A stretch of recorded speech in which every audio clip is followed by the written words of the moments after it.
আমাদের সমাজটা দিনে দিনে এতটাই অধঃপতনের দিকে যাচ্ছে যে বর্তমানে ভালো আর মন্দের মাঝে গোলমাল পাকিয়ে গিয়েছে।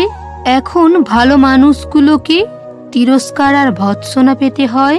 আমি সিদ্ধান্ত নিয়েছি, যে যা বলে বলুক, আমি আমার হৃদয়ের কথা শুনবো।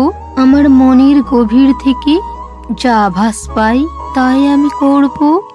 যেটা ঠিক এবং সত্য আমি সেটাই করব।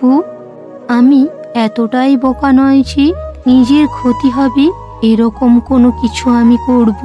বরং আমি নিজেকে আরো সামনের দিকে এগিয়ে নিয়ে যাব। কারণ কেউ ভুল বুঝলেও এখন আর আমার কথা বাড়াতে ইচ্ছে করে না।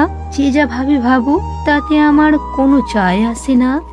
এ কথা তো বিশ্বাস করতেই হবে, দুঃখ কষ্ট মানুষের জীবনে চিরকাল থাকে না। ভগবানের ওপর সর্বদা ভরসা রাখতে হয়। হ্যাঁ, মহান প্রভুর প্রতি বিশ্বাস রেখেছি।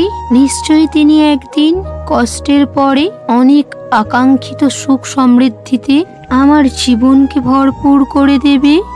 না পাওয়ার যন্ত্রণা সে বোঝে, যে পেয়েও হারিয়েছে। বিচ্ছেদের যন্ত্রণা সেই কেবল বোঝে যে প্রচুর ভালোবেসেছে।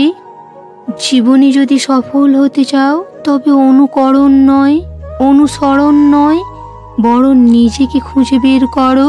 নিজের সত্তাকে জানো, নিজের পথে চলো, নিজের মনের কথা শোনো। দেখবে সাফল্য তোমার হাতের মুঠোয় ধরা দিয়েছে।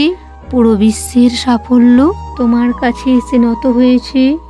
আমরা প্রত্যেকেই রক্ত মাংসে গড়া মানুষ। তাহলে কেন আমাদের মধ্যে থাকে হিংসা, বিবাদ, স্বার্থপরতা? কাউকে ভুল বোঝার আগে অন্তত তার পরিস্থিতি বুঝে নিও। আমি কোনো চাপ নেই না নিজের ব্রেনের মধ্যে, সব মনে থাকবে। আর সত্যি বলছি, মানুষের ভালোবাসা দেখতেও যেমন ভালো লাগে, আবার মানুষের বিচ্ছেদ দেখতেও ততটাই খারাপ লাগে। একজন মানুষের জীবনে সুখ এবং দুঃখ, ভালোবাসা এবং হতাশা, আশা ও ভরসা প্রত্যেকেরই দুটি করে বৈশিষ্ট্য বিদ্যমান রয়েছে। এগুলো থেকে কোনো একটাকে বাদ দিয়ে বা এড়িয়ে জীবনকে পরিচালিত করা অসম্ভব। সেই জন্য তোমাকে মানতেই হবে যে কোনো মুহূর্তেই আনন্দের সাথে উপভোগ করতে শিখে নাও।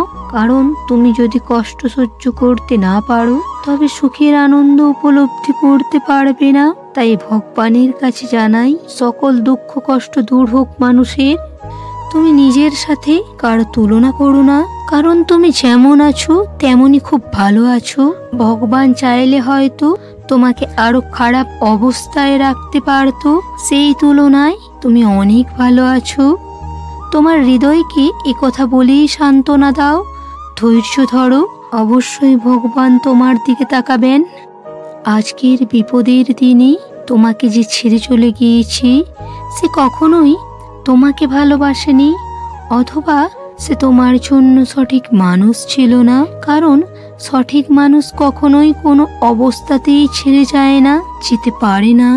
হাজারটা মান অভিমানের পরেও দিন শেষে ঠিকই সে তোমার কাছে থেকে যাবে। বন্ধুরা, ভিডিওটা কেমন হয়েছে অবশ্যই কমেন্ট করে জানান।